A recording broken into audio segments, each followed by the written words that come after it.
नमस्कार विद्यार्थियों, स्वागत है आपका आरबीएसई ऑनलाइन क्लासेस में। इस वीडियो में हम बात करेंगे उप समुच्चय, अधिसमुच्चय और यूनिवर्सल सेट सार्वत्रिक समुच्चय के बारे में। साथ ही साथ अपन देखेंगे घात समुच्चय के बारे में भी। इसके पहले के जो वीडियो थे हमने देखे थे समुच्चय को बहुत ही बेसिक लेवल में अपन ने सीखा था, उसी चीज को फॉलो करते हुए एकदम जीरो से जीरो लेवल को मैं आपको समझाऊंगा। हम आज का टॉपिक अपना शुरू करते हैं। एक बार मैं आपको बता दूं आज के अपने टॉपिक्स क्या क्या हैं। आज हम डिस्कस करने वाले हैं सबसेट, सुपरसेट, पावर सेट और यूनिवर्सल सेट के बारे में। सबसेट जिसे हिंदी में कहते हैं उपसमुच्चय, सुपरसेट अधिसमुच्चय, पावर सेट घात समुच्चय, यूनिवर्सल सेट सार्वत्रिक समुच्चय। जो सबसेट, सुपरसेट और पावर सेट होता है, ये तीनों अगर मैं सबसेट सीख लूं तो ये तीनों चीज मेरे को बहुत ही अच्छे से समझ में आ जाती है। और ये टॉपिक इतना इंपॉर्टेंट टॉपिक है क्योंकि जब कभी भी आप 12th क्लास में प्रोबेबिलिटी के क्वेश्चंस करोगे, इसका जो नेक्स्ट चैप्टर है रिलेशन और फंक्शन वो करोगे, तो उसमें ये कॉन्सेप्ट्स आके बहुत ही काम आने वाली है। तो आप अंत तक वीडियो पर बने रहिए और बहुत ही अच्छे से, बहुत ही धीरे धीरे मैं आपको इस चीज को समझाऊंगा विद वेरी सिंपल एग्जांपल्स। चलिए शुरू करते हैं। फर्स्ट टॉपिक जो अपना उठाते हैं वो अपने पास है सबसेट, हिंदी में जिसे कहते हैं उपसमुच्चय। ये उपसमुच्चय है क्या? सबसे पहले अपने दिमाग में यह बात आनी चाहिए। इस उपसमुच्चय को समझने के लिए मैं आपके सामने कुछ एक एग्जांपल पुट करता हूं। जैसा कि मैंने आपको पहले भी बहुत एग्जांपल्स ऐसे रखे हैं, एक बार फिर इस एग्जांपल को अपन नोट करते हैं। एक समुच्चय दे रखा है ए। इस ए के अंदर मैं अंग्रेजी वर्णमाला के जो अक्षर दे रखे होते हैं उनको डाल लेता हूं। मैंने आपको पहले भी ये चीज बताई थी कि अंग्रेजी वर्णमाला में कुल 26 अक्षर होते हैं, तो इस समुच्चय ए में कुल अवयव कितने होंगे? 26। और किसी भी समुच्चय में जो अवयवों की संख्या होती है उसे हम कार्डिनल संख्या कहते हैं। ये बात आपके दिमाग में ध्यान रखना। एक और जो सेट है वो दे रखा है मेरे पास बी, जिसमें हमें दे रखा है ए, ई, आई, ओ और यू। मैं आपसे पूछूं कि बी में कुल कितने सदस्य दे रखे हैं, कुल कितने एलिमेंट्स हैं, तो आप कहोगे सर बी में 5 एलिमेंट्स दे रखे हैं। मतलब बी की कार्डिनल संख्या कितनी हो जाएगी बेटा? 5। इन दोनों को मैं साइड में आपके नोट कर देता हूं। देखो, जो ए की कार्डिनल, किसी भी समुच्चय की कार्डिनल संख्या को इस तरीके से रिप्रेजेंट किया जाता है। इसके प्रीवियस वीडियो में मैंने आपको ये चीज बहुत ही अच्छे से समझाई भी है। तो एन ए यहां पे कितना होगा बेटा? एन ए यहां पे होगा 26। और इसी तरीके से अगर बी में कार्डिनल संख्या, अवयवों की जो संख्या होगी वो कितनी आएगी बेटा? 5। इस चीज को अपन एक बार नोट करके साइड में रख लेते हैं। अपना जो टॉपिक स्टार्ट हुआ था, हमें सीखना किसके बारे में था? हमें सीखना था उपसमुच्चय के बारे में। तो उपसमुच्चय के लिए आपके पास कम से कम दो सेट्स होने चाहिए। जब कभी भी आप दो सेट्स को क्या करते हो, कंपेयर करते हो, उनकी तुलनात्मक स्टडी करते हो, कंपैरेटिव एनालिसिस करते हो, तो आप ये देखते हो जब कभी भी किसी भी एक सेट के लिए जो अवयव हो वो किसी दूसरे सेट में भी विद्यमान हो। फॉर एग्जाम्पल मैं आपसे बात करूं बी के लिए, यहां पर बी की जो कार्डिनल संख्या है वो है कम, उसमें 5 एलिमेंट्स दे रखे हैं। ए की जो कार्डिनल संख्या है वो है 26। तो आप ये देखोगे जो छोटे वाला जो सेट है उसको पहले चूज करते हैं हम। यहां पर जो बी का जो एलिमेंट दे रखा है ए, ये एलिमेंट ए, ये समुच्चय ए में भी एग्जिस्ट करेगा। इसी तरीके से जो बी का एलिमेंट होगा ई, वो समुच्चय ए में भी एग्जिस्ट करेगा। तो इस तरीके से हम 1 by 1 चेक करेंगे तो बी के सारे एलिमेंट्स क्या होंगे? एग्जिस्ट करेंगे किसमें? एक समुच्चय में भी, समुच्चय ए में भी वो क्या होंगे? निहित होंगे, विद्यमान होंगे। तो जब कभी भी अपने पास गणित के समुच्चय सेट थ्योरी के अंदर, समुच्चय सिद्धांत के अंदर ये कॉन्सेप्ट सामने आती है कि किसी एक समुच्चय के सारे अवयव किसी दूसरे समुच्चय में विद्यमान हो, तो उस समुच्चय को, इस समुच्चय को हम क्या कहेंगे? समुच्चय ए का सबसेट्स बोलेंगे, उपसमुच्चय कहेंगे। तो इस चीज को मैं एक और एग्जांपल से आपके सामने पुट करता हूं, वो देखो। फॉर एग्जांपल एक और समुच्चय मैं आपके सामने लिखता हूं ए। इस समुच्चय में मेरे को एलिमेंट्स दे रखे हैं 1, 2 और 3। एक और सेट दे रखा है बी। इस बी के अंदर मेरे पास एलिमेंट दे रखे हैं 2 और 3, इन दोनों को अगर हम नोटिस करें तो अपने को क्या चीज देखने को मिलती है बेटा? हम एक चीज नोटिस करते हैं कि ए की कार्डिनल संख्या कितनी दे रखी है बेटा? 3, उसमें 3 एलिमेंट्स दे रखे हैं। बी की कार्डिनल संख्या कितनी है? 2, क्योंकि उसमें 2 एलिमेंट्स दे रखे हैं। तो मैं आपको यह कहूं कि जो अवयव बी के हैं वो सारे के सारे अवयव क्या है? ए में भी विद्यमान है। देखो जो 2 दे रखा है, 2 क्या है? 2 इज मेंबर ऑफ बी। मैंने आपको एक चीज ये पहले भी बताई थी, ये सिंबल होता है जो रिप्रेजेंट करता है is member of, is element of, या क्या सदस्य है। तो 2 क्या है? मेंबर ऑफ बी है। साथ ही साथ जो 2 है वो क्या है बेटा? मेंबर ऑफ ए बी है। यहां पर हम ये देखेंगे 3 के लिए, जो समूचे बी में 3 क्या है? उसका अवयव है। तो हम इस चीज को क्या लिखेंगे? 3 इज मेंबर ऑफ बी। तो हम नोटिस करते हैं ए को, तो 3 क्या दे रखा बेटा?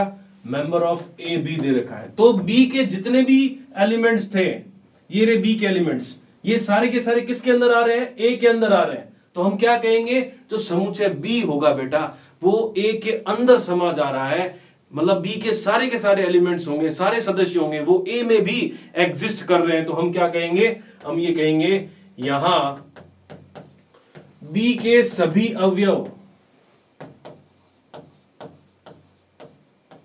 ए में निहित है या ए में विद्यमान है। क्लियर है ये बात आपके? तो हम समुच्चय बी को ए का उप समुच्चय कहेंगे। क्या कहेंगे? अतः समुच्चय बी को ए का उप समुच्चय कहेंगे।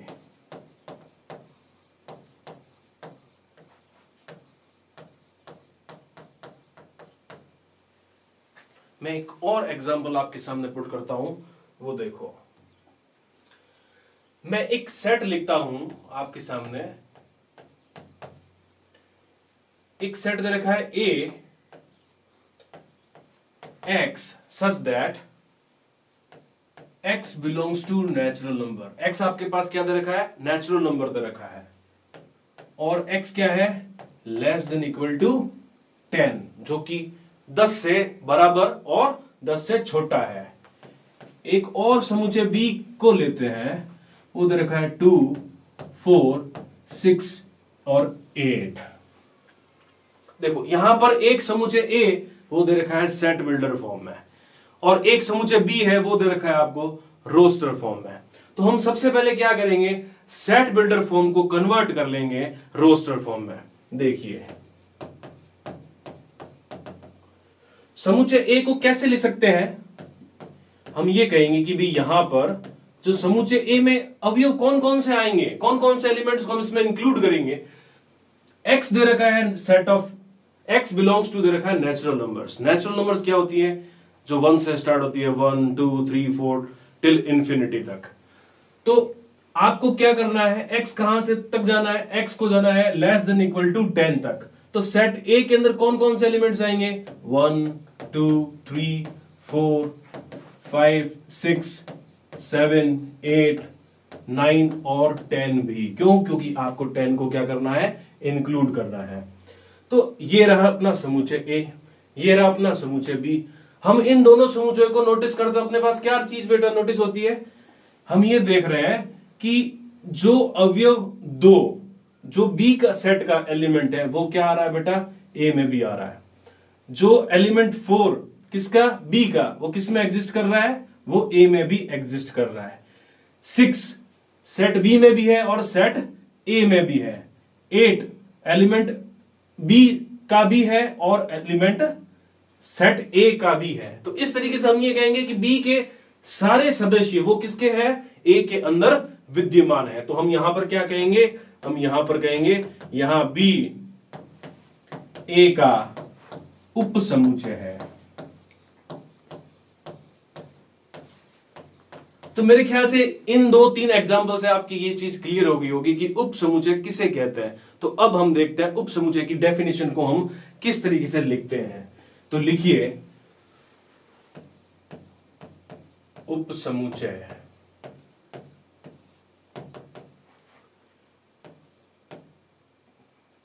कोई समुच्चय ए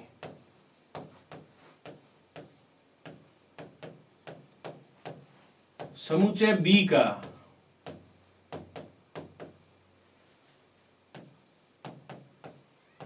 उप समुच्चय कहलाएगा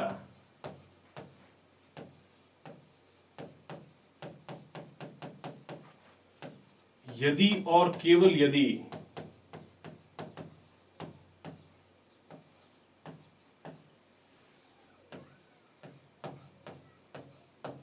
ए का प्रत्येक अवयव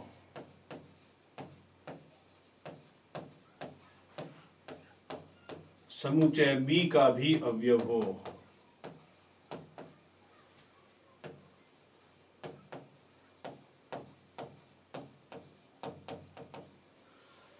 ए का प्रत्येक अवयव क्या होना चाहिए? समुच्चय बी का भी अवयव होना चाहिए। अगर इसी चीज को मैथमेटिकली हम सिंबल से रिप्रेजेंट करें तो हम किस तरीके से रिप्रेजेंट करेंगे बेटा? देखो, हम इस चीज को ऐसे लिखेंगे कि यदि ए, ये जो सिंबल होगा ये होगा सबसेट। यदि ए सबसेट है बी का, ये एरो मैंने आपको पहले भी समझाया था, इसका मतलब होता है यदि और केवल यदि। तो ए सबसेट है बी का यदि और केवल यदि जब ए क्या हो? मेंबर हो सेट ए का। इट इंप्लाइज, जो कि क्या बतलाएगा? ए मेंबर है बी का भी। तो ये जो नोटेशन होगा बेटा, ये क्या होगा? संकेतात्मक रूप में, सिंबॉलिक फॉर्म में क्या होगा? सबसेट की डेफिनेशन होगी। और ये अपने पास शब्द रूप में किसी भी उप समुच्चय की डेफिनेशन होगी। इसका स्क्रीनशॉट लिख सकते हो आप, इसका स्क्रीनशॉट ले सकते हो, या फिर आप इसको अपनी कॉपी में, नोटबुक में नोट भी कर सकते हो। तो मेरे ख्याल से इन 3 एग्जाम्पल से आपकी ये डेफिनेशन उप समुच्चय की क्लियर हो चुकी होगी। आगे हम बात करते हैं कि उप समुच्चय कब नहीं होते, कौन से ऐसे एग्जाम्पल्स होते हैं जब एक सेट दूसरे का उप समुच्चय नहीं होता। देखो, मैं एक एग्जाम्पल आपके सामने पुट करता हूं। कोई समुच्चय ए दे रखा है, वो है 2, 4 और 6। इसके अंदर 3 अवयव हमें दे रखे हैं। एक सेट दे रखा है बी, जिसमें दे रखा है 1, 2, 3 और 4। समुच्चय बी में अपने पास 4 एलिमेंट्स दे रखे हैं, वो है 1, 2, 3 और 4। हमें यह कहते हैं, एक प्रश्न पूछा गया है, क्या ए बी का उप समुच्चय है?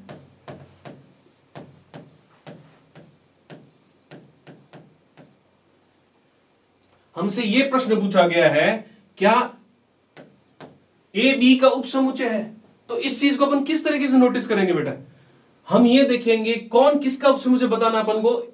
हमें पूछा गया है क्या ए बी का उप समुच्चय है, तो हम ये कहते हैं कि जो जो सदस्य ए में एग्जिस्ट कर रहे हैं, यदि वो बी में भी एग्जिस्ट करेंगे तो ए बी का उप समुच्चय कहलाएगा। हम नोटिस करते हैं, देखो यहां पे एक एलिमेंट दे रखा है 2, क्या 2 बी में भी है? तो यहां पे 2 बेटा बी में भी है। हम देख रहे हैं 4, क्या 4 बी में एग्जिस्ट कर रहा है? यस कर रहा है। लेकिन क्या एक एलिमेंट ये 6, क्या ये 6 बी में एग्जिस्ट कर रहा है? जो कि नहीं कर रहा। तो अपन यहां पे क्या लिखेंगे? हम यहां पे लिखेंगे कि यहां 6 मेंबर ऑफ ए, जो 6 है वो ए का सदस्य है, परंतु 6 नॉट मेंबर ऑफ, ये जो सिंबल होता है ये रिप्रेजेंट करता है is not member of, 6 is not member of set B. अतः A is not subset of B. A क्या होगा बेटा? ए बी का उप समुच्चय नहीं होगा। तो उप समुच्चय कब नहीं होता? यदि किसी समुच्चय में अगर एक भी एलिमेंट ऐसा हुआ, जैसा कि यहां पे क्या हो रहा है, केवल 6 ही एक ऐसा एलिमेंट है जो इसमें नहीं है, बाकी दोनों एलिमेंट इसमें एग्जिस्ट करते हैं। इसलिए अगर एक एलिमेंट भी ऐसा होगा जो क्या होगा, समुच्चय बी में नहीं होगा, तो हम ए को बी का उप समुच्चय नहीं कह सकते। एक और एग्जांपल मैं आपको लेकर बताता हूं, वो देखो। एक सेट कंसिडर करता है P, ये P अपन को दे रखा है A B C और D, एक सेट दे रखा है Q जिसमें हमें दे रखा है A, एक सेट मुझको दे रखा है R जिसमें मुझे दे रखा है AB, एक सेट मुझे दे रखा है S जिसमें मुझे दे रखा है C D और E। मेरे पास 4 सेट दे रखे अलग अलग, और मुझे क्या कॉन्सेप्ट अप्लाई करनी है, मुझे सबसेट की कॉन्सेप्ट को अप्लाई करना है और देखना है कौन सबसेट हो रहा है और कौन सबसेट नहीं हो रहा। तो 1 बाय 1 हम 2 सेट को लेंगे और उनकी तुलनात्मक स्टडी करेंगे। देखो सबसे पहले मैं क्या कहता हूं, हम P और Q को लेते हैं। तो P और Q में हम ये देखते हैं कौन सेट, किस सेट की कार्डिनल संख्या ज्यादा है। तो आप मेरे को सर जवाब दोगे कि जो समुच्चय P है उसमें अपने पास 4 एलिमेंट दे रखे हैं, इसकी कार्डिनल संख्या सर ज्यादा है, और समुच्चय Q है उसमें केवल एक ही अवयव दे रखा है। तो आप क्या कहोगे कि जो सेट Q होगा,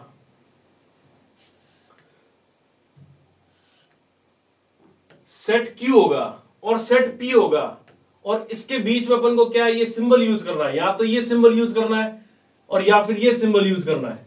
ये हो गया इज नॉट सबसेट का, ये हो गया मेरे पास किसका, सबसेट का।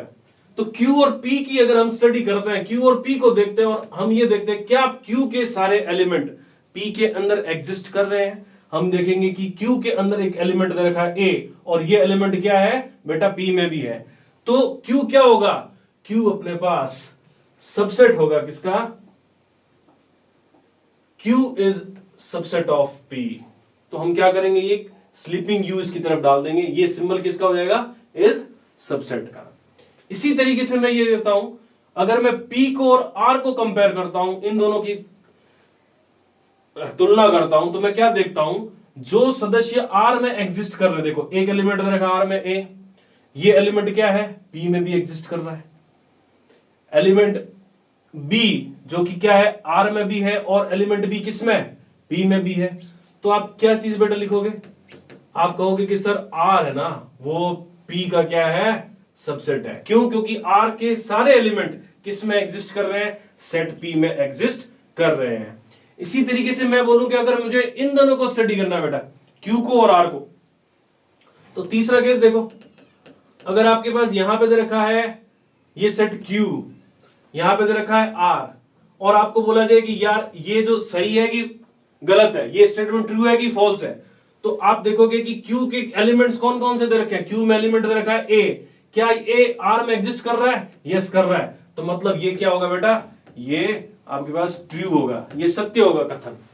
तो इस तरीके से जब कभी भी अपन क्या करेंगे, दो सेट्स को देखेंगे कि कौन किसका सबसेट है, तो हमें क्या करना है बेटा, उसके जो एलिमेंट्स होंगे वो सारे के सारे एलिमेंट्स क्या होने चाहिए, दूसरे समूचे के भी एग्जिस्ट करने चाहिए। अगर मैं आपको कहूं R को और S को स्टडी करो, तो आप क्या देखोगे बेटा, आप एक चीज नोटिस करोगे कि R में एक एलिमेंट दे रखा है A, और ये एलिमेंट किस में, S में है ही नहीं। तो मैं ये कहूंगा कि जो सेट R है वो क्या है बेटा, is not subset of S। क्यों है, क्योंकि R में एक एलिमेंट A ऐसा एग्जिस्ट कर रहा है जो क्या है, S में है ही नहीं। R में एक एलिमेंट B भी ऐसा एग्जिस्ट कर रहा है जो S में है ही नहीं। तो R का कोई भी अवयव S के अंदर विद्यमान नहीं है। तो हम ये कहेंगे कि समुच्चय R समुच्चय S का उप समुच्चय नहीं है। तो ये चीज मैं आपको समझाना चाहता था। अगर आपको ये चीज समझ में आई है तो कमेंट में हमें जरूर बताइए। अगले जो टॉपिक पे अपन आते हैं, अगला जो अपना जो नेक्स्ट पॉइंट है, तो आज का जो अपना अगला सेट है वो है अधिसमुच्चय। अधिसमुच्चय को बेटा इंग्लिश में क्या बोलते हैं, सुपरसेट। बहुत ही सिंपल चीज है ये, जिसको सबसेट समझ में आ गया उसको सुपरसेट समझ में आ गया। देखो अभी थोड़ी देर पहले मैंने आपको क्या बताया था कि यदि A एलिमेंट है B का, ठीक है, इस प्रकार की A एलिमेंट है B का भी, तो अपन क्या कहते हैं बेटा, तो A को B का उप समुच्चय कहते हैं। ये जो सिंबल होगा ये क्या हो जाएगा बेटा, A is subset of B।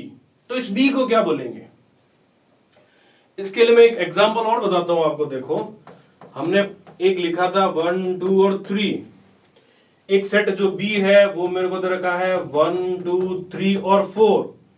Condition apply हो रही है बेटा, यहां पर 1 2 और 3 तीनों एलिमेंट्स किस में आ रहे हैं, बी में भी एग्जिस्ट कर रहा है, तो ए सबसेट हो गया बी का। लेकिन बी में एक एलिमेंट 4 है, वो बच रहा है। तो अगर आपको यह बोला जाए कि क्या इसका उल्टा सही होगा, आपको यह पूछा जाए कि क्या बी सबसेट है ए का, तो आप क्या कहोगे, नहीं।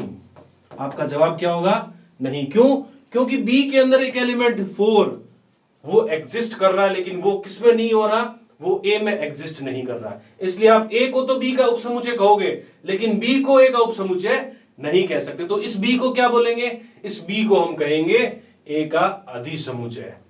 तो अगर अपने पास ए सबसेट होगा बी का, तो बी को ए का अधिसमुच्चय या सुपरसेट बोलते हैं।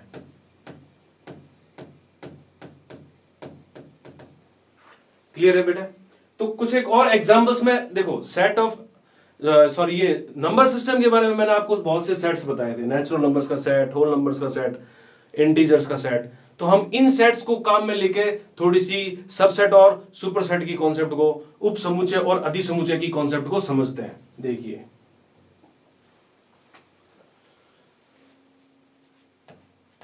ये है अपने पास सेट ऑफ नेचुरल नंबर्स। मैं आपको पूछूंगा सेट ऑफ नेचुरल नंबर्स में कौन कौन से एलिमेंट्स होंगे, आप कहोगे सर 1 2 3 4, इस तरह से अपने पास इंफिनिटी तक। अगर मैं आपको कहूं सेट ऑफ होल नंबर्स क्या होएगा, तो आप कहोगे 0 डाल दो सर इसमें, बस 1 2 3 4। तो इन दोनों को अगर अपन तुलनात्मक अध्ययन करते हैं तो अपने पास क्या चीज सामने आती है बेटा, हम ये कह सकते हैं यहां n के जितने भी एलिमेंट्स दे रखे हैं वो सारे के सारे क्या है बेटा, W के भी एलिमेंट्स है, लेकिन W में एक एलिमेंट छूट जा रहा है। तो कौन किसका उपसमुच्चय होगा, तो आप जवाब दोगे सर नेचुरल नंबर्स का जो सेट होगा, प्राकृत संख्याओं का जो समुच्चय होगा, वो सबसेट होगा किसका, होल नंबर्स का। क्यों, क्योंकि इसमें एक एलिमेंट 0, ये क्या है बेटा, ये एक्स्ट्रा आ रहा है, जो किसमें नहीं आ रहा, जो समुच्चय n में नहीं आ रहा। n में कहीं में भी 0 इंक्लूड नहीं करोगे, क्यों, क्योंकि नेचुरल नंबर्स में 0 होता ही नहीं है। जब 0 को इंक्लूड करता है तो नेचुरल नंबर्स का सेट क्या बन जाता है, नेचुरल नंबर्स का सेट अपना होल नंबर का सेट बन जाता है, पूर्ण संख्याओं का समुच्चय बन जाता है। तो प्राकृत संख्याओं का जो समुच्चय होगा वो क्या होगा, सबसेट होगा किसका, W का। लेकिन यहां पर अपन क्या चीज लिखेंगे, हम लिखेंगे W is not subset of n। W क्या होगा, सबसेट नहीं होगा। W को क्या बोला जाएगा, W इज कॉल्ड सुपरसेट किसका, ऑफ n। W को क्या कहेंगे, W को n का अधिसमुच्चय कहते हैं।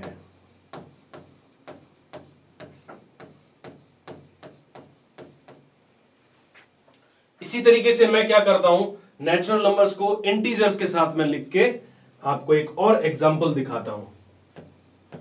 एक एग्जांपल अपने को दे रखा है, एक सेट है अपना नेचुरल नंबर्स बेटा। नेचुरल नंबर्स में वही 1 2 3 4 इस तरह से होता है अपने पास सेट। एक होता है सेट ऑफ इंटीजर्स, जिसको आई भी बोलते हैं, जेड भी बोलते हैं। सेट ऑफ इंटीजर्स कैसे लिखते हैं बताओ, यहां पे 0 लिखते हैं, इस साइड में अपन पॉजिटिव नंबर्स को लिखते हैं टिल इंफिनिटी तक, इस साइड में अपन नेगेटिव नंबर्स को लिखते हैं टिल इंफिनिटी तक। तो आप देखोगे कि जेड के अंदर सारे एलिमेंट्स एग्जिस्ट कर रहे हैं, जो क्या है, एन के भी एलिमेंट्स हैं। अगर आप इस समुच्चय को नोटिस करोगे तो 1 इसमें भी आ रहा है, 1 एन में भी आ रहा है, 2 जेड में भी एग्जिस्ट करता है और 2 एन में भी एग्जिस्ट करता है, 3 जेड में भी एग्जिस्ट करता है, 3 एन में भी एग्जिस्ट करता है। तो समुच्चय एन के सारे अवयव होंगे वो किस में एग्जिस्ट करेंगे, वो जेड में एग्जिस्ट करेंगे। तो अपन क्या कहेंगे, अपन ये कहेंगे बेटा कि जो एन होगा, N is subset of Z. N क्या होगा, जेड का उपसमुच्चय होगा। और इस जेड को क्या कहेंगे, जेड को एन का क्या बोलते हैं बेटा, अधिसमुच्चय बोलते हैं।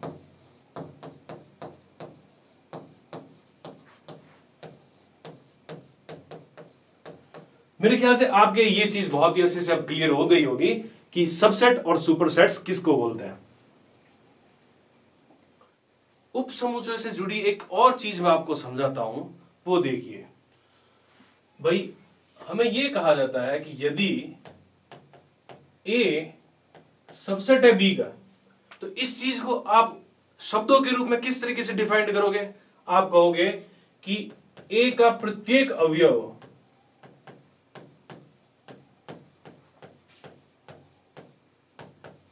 बी का भी अवयव है,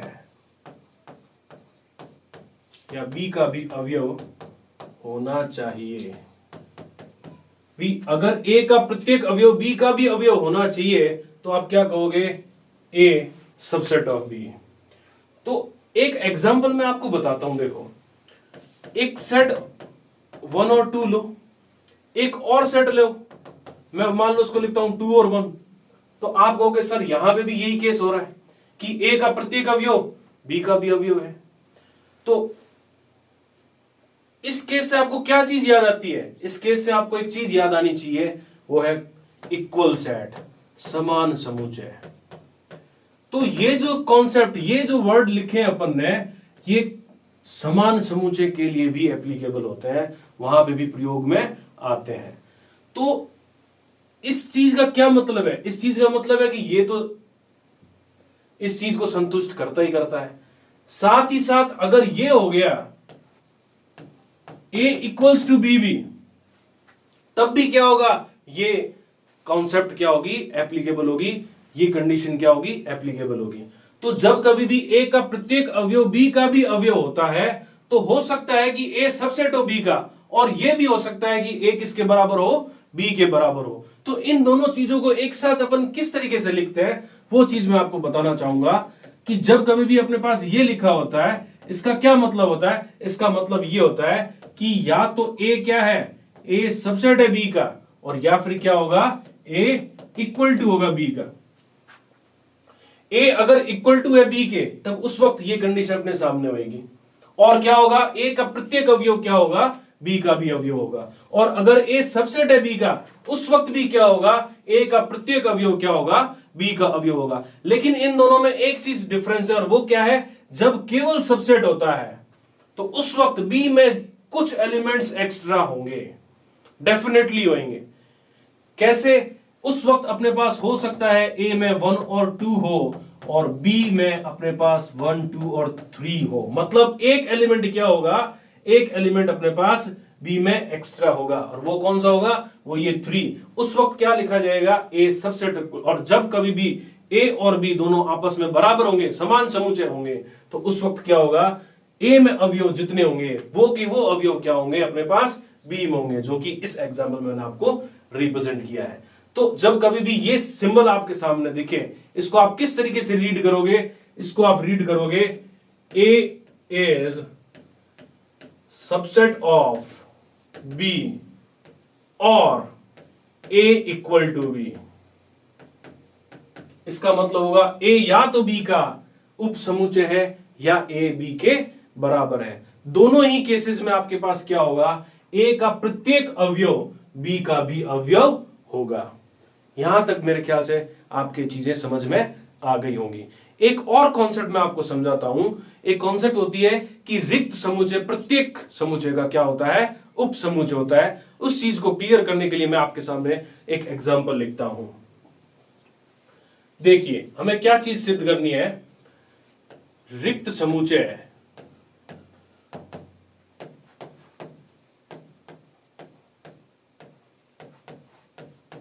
प्रत्येक समुच्चय का उप समुच्चय होता है।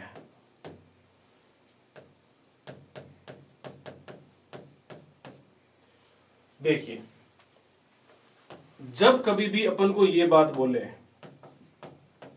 A subset of B, A B का सबसेट है, A B का उप समुच्चय है, तो आप क्या कहोगे, आप इसको परिभाषा किस तरह से लिखते हो बेटा, आप इसकी परिभाषा लिखते हो कि A का प्रत्येक अवयव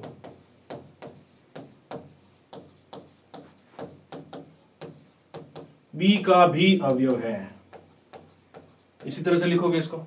इस चीज को आप एक और तरीके से लिख सकते हो। कैसे? देखो, इसका मतलब यह है कि ए में ऐसा कोई भी अवयव नहीं है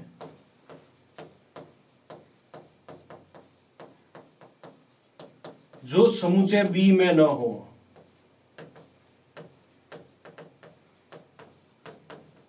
इसका क्या मतलब है? देखो, एक एग्जांपल मैं आपको लेके बताता हूं कि ए में ऐसा कोई भी अवयव नहीं है जो बी में ना हो। एक सेट ए दे रखा है, अपन ने ये काम पहले भी किया है। एक सेट बी दे रखा है 1 2 और 3। ए में ऐसा कोई भी एलिमेंट नहीं है। देखो, ए में ऐसा कोई भी अवयव नहीं है जो बी में ना हो। तो बी में ये एलिमेंट भी बी में है, ये एलिमेंट भी बी में है, तो ए के सारे एलिमेंट क्या आ जाएंगे? इसमें आ जाएंगे। तो मैं एक चीज आपको ये बताना चाह रहा हूं कि जब कभी भी अपन को ये दे रखा होगा कि फाई, और ये दे रखा होगा फाई सबसेट ऑफ ए, इसका मतलब आप क्या कहोगे? फाई में ऐसा कोई भी अवयव नहीं है जो ए में विद्यमान नहीं है। तो फाई में तो बॉस, फाई क्या होता है? रिक्त समुच्चय। फाई में तो कोई एलिमेंट है ही नहीं। जब फाई में कोई एलिमेंट है ही नहीं तो ये कंडीशन क्या होती है? फाई पे एप्लीकेबल होती है कि फाई में ऐसा कोई भी अवयव नहीं है, रिक्त समुच्चय में ऐसा कोई भी अवयव नहीं है जो समुच्चय ए में ना हो। तो आप क्या कहोगे? फाई इज सबसेट ऑफ ए। तो रिक्त समुच्चय को प्रत्येक समुच्चय का क्या कहा जाता है? उप समुच्चय कहा जाता है। तो अब तक जितना भी काम हमने किया है उनसे अपने दो चीजें नोटिस की हैं, जो मैं आपके सामने लिख रहा हूं उसका आप स्क्रीनशॉट ले लेना या आप अपनी नोटबुक में इसको नोट कर लेना। तो नोट डाल के लिखो। पहला नोट क्या है बेटा? रिक्त समुच्चय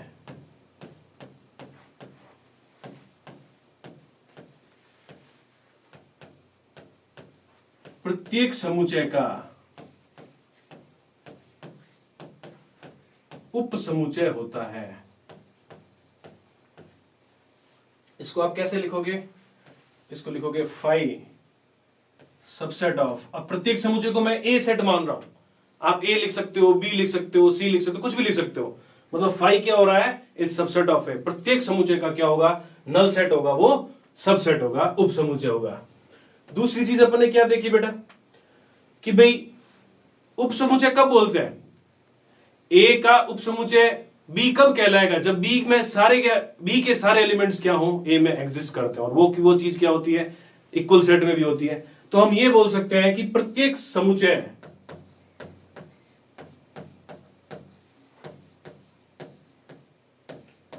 स्वयं का उप समुच्चय होता है।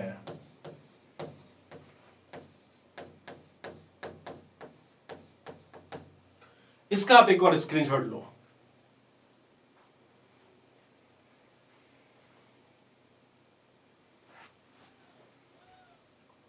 देखो, नेक्स्ट अपना जो काम होगा, हेडिंग डालते हैं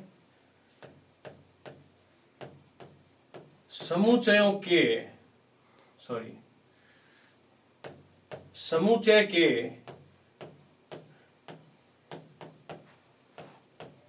अवयवों का प्रयोग करते हुए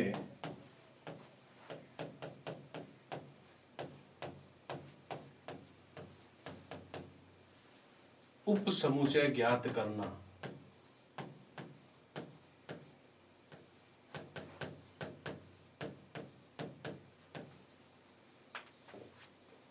फॉर एग्जाम्पल, एक सेट में आपको दे रहा हूं, उसमें अपने पास दो एलिमेंट्स दे रखे हैं 1 और 2, और हमें यह कहा जाएगा कि ए के अवयवों को प्रयोग में लेते हुए इसके कितने उप समुच्चय बनाए जा सकते हैं। तो इससे जस्ट पहले अपन ने एक लाइन लिखी है। देखो बेटा, फाई क्या होता है? प्रत्येक समुच्चय का उप समुच्चय होता है। तो ये अपने पास कोई समुच्चय दे रखा है तो फाई तो उप समुच्चय में आएगा ही आएगा। तो सबसे पहले तो अपन क्या लिख देंगे? फाई लिख देंगे कि इस ए का एक उप समुच्चय कौन है? वो है नल सेट, रिक्त समुच्चय। अब अगर ए के सिंगल एलिमेंट्स को लेते हुए हम सेट बनाएं तो मैं एक सेट बना सकता हूं जिसमें केवल एक अवयव दे रखा है 1। तो 1 क्या होगा, इस ए का उपसमुच्चय होगा। इसी तरीके से एक एलिमेंट बना लिया 2 और उस 2 से एक सेट बना दिया, तो ये सेट भी क्या होगा, ए का उपसमुच्चय होगा, क्योंकि इसमें एक अवयव 2 किसका अवयव है, ए का भी अवयव है। इसी तरह से जब मैं दो एलिमेंट्स को काम में लेते हुए एक सेट बनाऊंगा, तो मेरे पास कौन सा सेट बनेगा, 1 और 2, जो कि क्या होगा, ये खुद, जो कि हमने पहले एक बात देखी थी, क्या देखी थी बेटा, कि प्रत्येक समुच्चय स्वयं का क्या होता है, उपसमुच्चय होता है।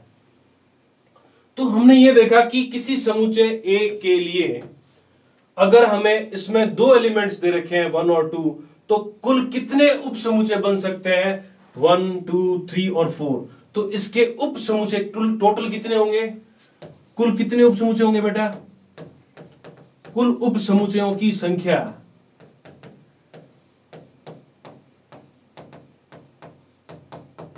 वो होगी 4। इस चीज को नोट करना, इससे बारे में मैं एक और कॉन्सेप्ट आपको लिखवाऊंगा। देखिए, एक और एग्जांपल मैं आपके सामने पुट करता हूं। अगर मैं आपको बोलता हूं रिक्त समुच्चय, रिक्त समुच्चय के कुल कितने उपसमुच्चय होंगे, रिक्त समुच्चय में कितने एलिमेंट्स दे रखे हैं, कि एक भी एलिमेंट नहीं दे रखा, तो आप रिक्त समुच्चय के जो उपसमुच्चय बनाओगे, तो आप क्या करोगे, केवल एक यही तो समुच्चय लिख पाओगे, जो कि किसके बराबर होगा, इसके खुद के बराबर है। तो रिक्त समुच्चय के उपसमुच्चय कौन होगा, स्वयं रिक्त समुच्चय ही होगा। तो इसके कुल कितने उपसमुच्चय होंगे, इसमें कुल उपसमुच्चय कितने होंगे बेटा, उपसमुच्चयों की संख्या हो जाएगी 1। इससे भी आप क्या करना, नोट करना। एक और मैं एग्जांपल आपको देता हूं, वो देखो। अगर मैं एक समुच्चय लेता हूं जिसके अंदर 3 एलिमेंट्स दे रखे हैं, और मुझे ये बोला जाएगा कि इन तीनों एलिमेंट्स को, इन तीनों सदस्यों को काम में लेते हुए आपको क्या करना है, एक के उपसमुच्चय बनाने हैं।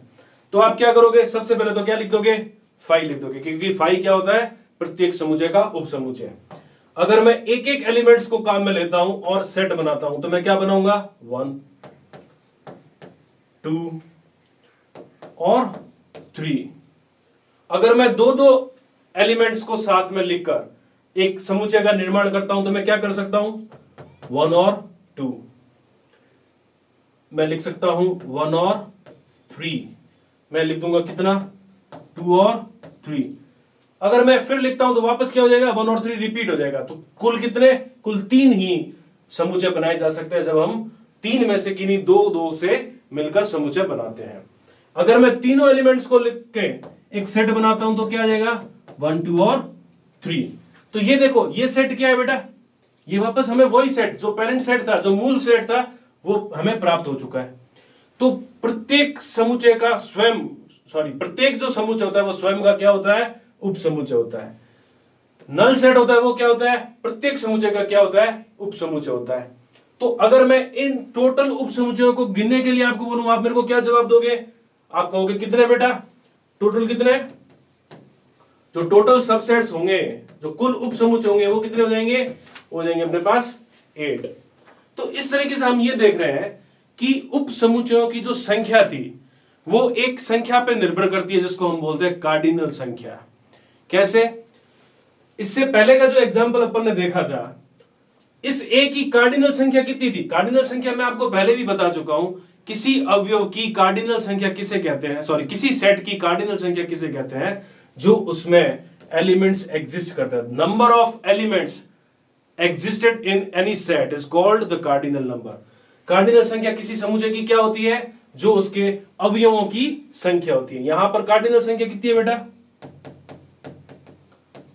जो कार्डिनल संख्या दे रखी है कि उसको Na से रिप्रेजेंट करते हैं, और Na यहां पे दे रखी है अपने पास 2, क्योंकि इसमें कितने अवयव है, 2 अवयव दे रखे हैं। इस वाले एग्जांपल में अपन ने क्या देखा था, यहां पर 5 की जो कार्डिनल संख्या क्या होती है, वो होती है 0। तो यहां पर अपने पास नंबर ऑफ एलिमेंट्स इन 5 वो क्या हो जाएगा बेटा, 0। यहां पर इस ए की कार्डिनल संख्या कितनी है, ए की जो कार्डिनल संख्या दे रखी है वो दे रखी है अपने पास 3। तो हम इसकी एक लिस्ट बनाते हैं। देखिए, कार्डिनल संख्या के अनुसार यहां पर मैं आपके सामने लिखता हूं कार्डिनल नंबर, और यहां पे मैं लिखता हूं नंबर ऑफ सबसेट्स, कि कुल कितने उपसमुच्चय बन रहे थे। हमने देखा था फाई के लिए कार्डिनल संख्या कितनी थी, कार्डिनल नंबर ऑफ फाई थी, वो थी मेरे पास 0। उसमें कितने सबसेट बन रहे थे, सबसेट बन रहा था एक, वो खुद। हमने देखा था एक सेट 1 और 2, इस सेट के लिए यहां पर इसको मैं लिख रहा हूं सेट।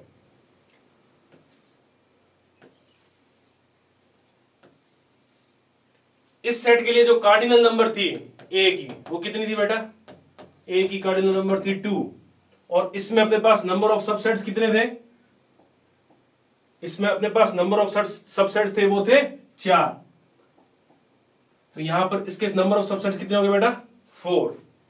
इसी तरीके से मैंने आपको एक और एग्जांपल बताया था 1, 2 और 3, इसमें कार्डिनल नंबर मैंने कितनी बताई इसकी, वो थी 3। यहां पे नंबर ऑफ सबसेट कितने थे, 8। तो हमने ये देखा कि जो ये नंबर ऑफ सबसेट्स है ये एक फॉर्मूले से निकाले जा सकते हैं, और वो है अपने पास 2 की पावर n, जहां पर जो ये n होता है वो क्या होगा, किसी समुच्चय की कार्डिनल संख्या को प्रदर्शित करता है। अगर n की जगह मैं 0 लिखता तो 2 की पावर 0 कितना आ जाता बेटा, 1, जो कि क्या हो जाता ये। अगर n की जगह मैं कितना लिख रहा हूं, 2 लिख रहा हूं, तो 2 की पावर 2 कितना आ जाता, 4। तो 4 क्या है, नंबर ऑफ सबसेट्स है। अगर मैं n की जगह 3 लिखता तो 2 की पावर 3 क्या था बेटा, वो था 8।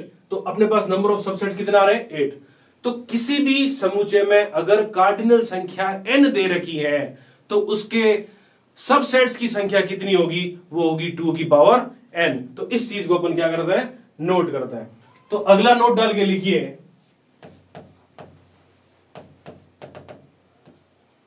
यदि किसी समुच्चय A की कार्डिनल संख्या n हो तो उसके उप समुच्चयों की संख्या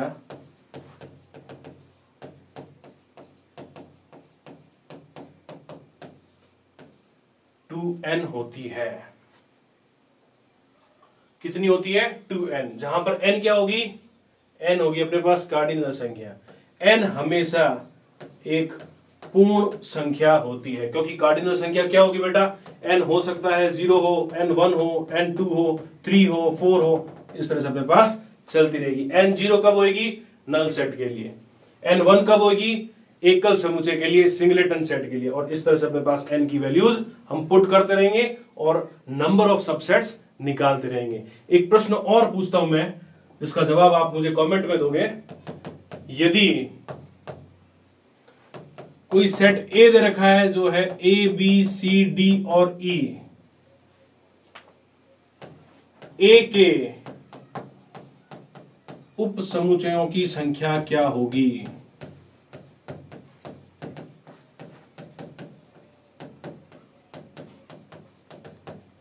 इसका जवाब आप मुझे क्या दोगे, कमेंट में दोगे। तो इस प्रश्न का उत्तर आपको हमें क्या करना है, कमेंट सेक्शन में बॉक्स में देना है। तो नेक्स्ट अपन ये देखते हैं कि अब तक अपन ने किन किन चीजों को देखा। तो मैंने आपको एक बताया सब सेट के बारे में, दूसरा अपन ने पढ़ा सुपर सेट के बारे में। सब सेट मतलब उप समुच्चय, सुपर सेट मतलब अधिसमुच्चय। मेरे ख्याल से ये दोनों चीज आपकी क्या हो गई होगी, क्लियर। नेक्स्ट जो अपने पास समुच्चय था जिसके बारे में अपन को अब डिस्कस करना है वो है घात समुच्चय। तो घात समुच्चय को अपन डिस्कस करते हैं, हेडिंग डालो। घात समुच्चय को इंग्लिश में क्या बोलते हैं बेटा, पावर सेट।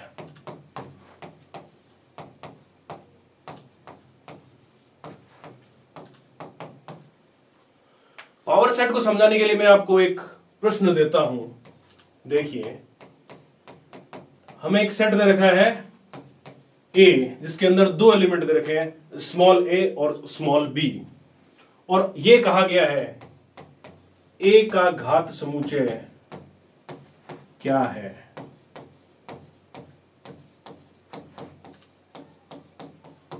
तो घात समुच्चय बहुत ही सिंपल है। जिस किसी भी स्टूडेंट को सबसेट समझ में आ गया, उप समुच्चय समझ में आ गया, उसके लिए घात समुच्चय कोई बड़ी बात नहीं है। तो देखो, घात समुच्चय किसे कहते हैं? किसी भी दिए गए समुच्चय के अवयवों से आप कितने क्या कर सकते हो, उप समुच्चय बना सकते हो। आप एक बार उनको नोट करो।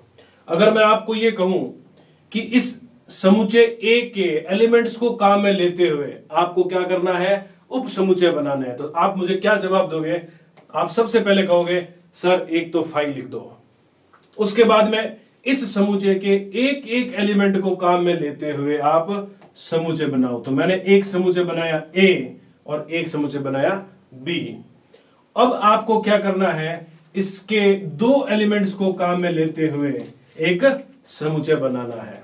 तो इस तरीके से इस ए के आपने क्या कर दिए, उप समुच्चय निकाल दिए। अगर इन सारे उप समुच्चयों को एक बार फिर बोल रहा हूं, नोट करना आप, ए के सारे उप समुच्चयों को अगर एक सेट के अंदर लिख दिया जाए, ए के सारे उप समुच्चयों को किसी समुच्चय के अंदर लिख दिया जाए, किसी ब्रैकेट के अंदर लिख दिया जाए, तो इसे क्या कहते हैं, ए का पावर सेट कहते हैं। और इसे किस तरीके से लिखते हैं, P और एक स्मॉल ब्रैकेट A। तो ये PA क्या होगा, ये PA का घात समुच्चय होगा। तो घात समुच्चय मेरे ख्याल से आपको क्लियर हो गया होगा। एक बार और मैं रिपीट करता हूं, आपको A का क्या करना था, समुच्चय A के घात समुच्चय को आपको बताना था। तो A के एलिमेंट्स को काम में लेते हुए इसके जितने भी सबसेट्स, इसके जितने भी उप समुच्चय हैं उनको लिख दो और इन उप समुच्चय को एक क्या कर दो, ब्रैकेट के अंदर लिख दो। तो क्या बन जाएगा, एक समुच्चय बन जाएगा। और इसी समुच्चय को क्या कहेंगे हम, ए का घात समुच्चय कहेंगे। और इसे किस तरीके से लिखते हैं, इसे P A से व्यक्त किया जाता है। तो पावर सेट के अंदर एलिमेंट्स कौन होते हैं, पावर सेट के अंदर एलिमेंट्स जो होते हैं वो भी समुच्चय ही होते हैं। फाई क्या है, एक समुच्चय है। ये क्या है, ये भी एक समुच्चय है जिसके अंदर एक ही एलिमेंट है। ये क्या है, ये भी एक समुच्चय है जिसके अंदर एक ही एलिमेंट है। ये ए और बी क्या है, ये भी एक समुच्चय है जिसके अंदर दो एलिमेंट्स दे रखे हैं, वो है ए और बी। तो घात समुच्चय के अवयव कौन होते हैं, घात समुच्चय के अवयव भी समुच्चय ही होते हैं। तो अपन इन दोनों चीजों को क्या करते हैं, नोट करते हैं। सबसे पहले तो मैं आपको घात समुच्चय की परिभाषा लिखवाता हूं।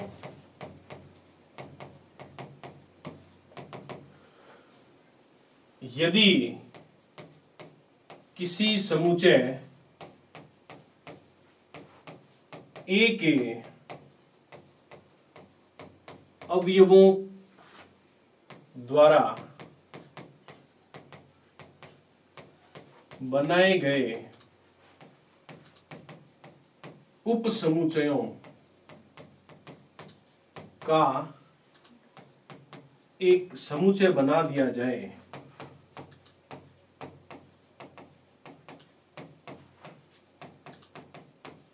तो इस समुच्चय को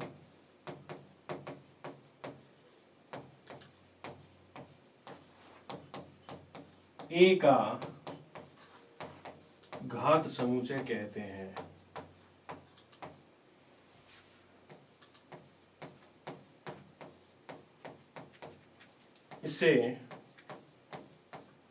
इसे किसे, घात समुच्चय को P ब्रैकेट A से प्रदर्शित किया जाता है।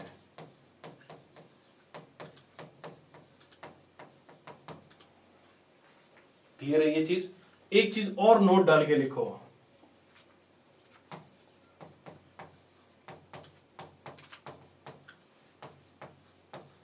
घात समुच्चयों के अवयवों की संख्या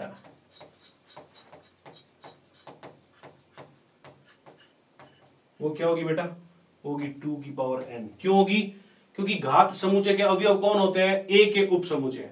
देखो ए के उप समुच्चय क्या होंगे, घात समुच्चय के अवयव होंगे। और उप समुच्चयों की संख्या कैसे निकालते हैं, 2 की पावर n से। तो घात समुच्चय के अवयवों की संख्या क्या होगी, 2 की पावर n। एक नोट और डालना है, वो क्या है? घात समुच्चय के अवयव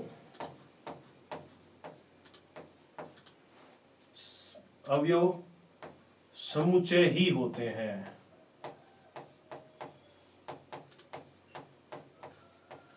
ये दोनों चीजें आपको क्या करनी है, घात समुच्चय में नोट करनी है। इसका आप स्क्रीनशॉट ले लो।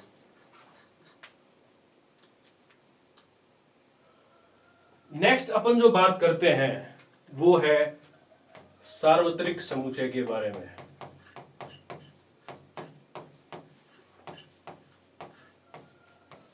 सार्वत्रिक समुच्चय को बोलते हैं यूनिवर्सल सेट।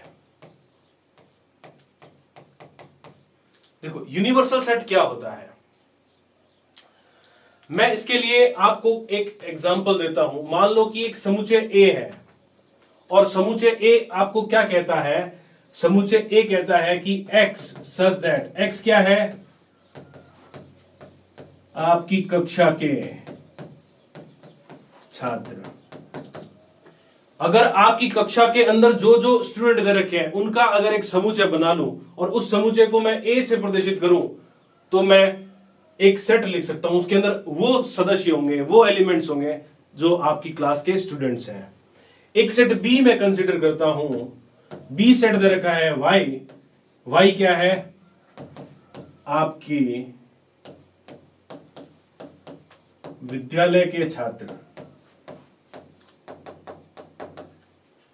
तो मैं ये देखूंगा, आप एक चीज नोटिस करोगे कि आपकी कक्षा के जो छात्र होंगे वो आपकी विद्यालय के छात्र भी होंगे। तो आप ये कहोगे, क्या कहोगे कि सर ए जो होगा वो क्या होगा? सबसेट होगा बी का, और इस बी को क्या कहेंगे? इस बी को ए का सुपरसेट कहेंगे। लेकिन इन दोनों समुच्चयों के लिए मैं ये बोलूं कि एक सेट आप यू मानो, और इस यू में क्या दे रखा है? विश्व के सभी विद्यालयों के छात्र। तो ये एक ऐसा सेट होगा जिसके अंदर इस तरीके के सारे सेट क्या होंगे? समाहित होंगे। ये यू जो होगा ये इन सारे सेट का क्या होगा? अधिसमुच्चय होगा। तो इस तरीके से एक काल्पनिक समुच्चय जो जिस रेफरेंस में बात की जा रही है उस रेफरेंस में सारे समुच्चय को क्या करता हो? समाहित करता हो अपने अंदर, वो यूनिवर्सल सेट कहलाता है। इस चीज को मैं एक और एग्जांपल से आपके सामने क्लियर करूंगा। देखो एक सेट दे रखा है P जिसमें अपने पास 3 एलिमेंट्स दे रखे हैं, और अगर P के लिए मैं ये कहूं कि एक सेट N है और N अपने पास क्या दे रखा है? इनफाइनाइट नंबर्स का एक प्राकृत संख्याओं का समुच्चय दे रखा है। तो ये सेट जो P होगा ये क्या होगा? ये सबसेट होगा इस N का। और इन दोनों सेट के लिए मैं अगर ये कहूं वास्तविक संख्याओं का समुच्चय, तो वास्तविक संख्याओं का जो समुच्चय होगा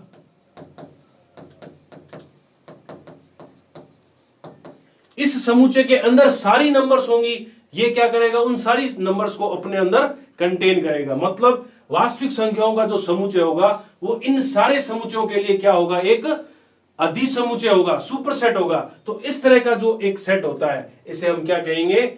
यूनिवर्सल सेट कहेंगे। तो यूनिवर्सल सेट किस पर डिपेंड करता है? यूनिवर्सल सेट एक काल्पनिक सेट होता है जिसके अंदर हम जिस रेफरेंस में दूसरे सेट्स ले रहे हैं वो सारे के सारे सेट्स क्या होंगे? वो उस सेट के अंदर आ सकते हो, मतलब उसके अंदर सारे एलिमेंट्स एग्जिस्ट करते हो। तो ऐसा जो सुपर सेट होता है उसे हम यूनिवर्सल सेट कहते हैं। तो आज के वीडियो में इतना ही, मिलते हैं अपने अगले वीडियो में अपनी अगली एक्सरसाइज के साथ में।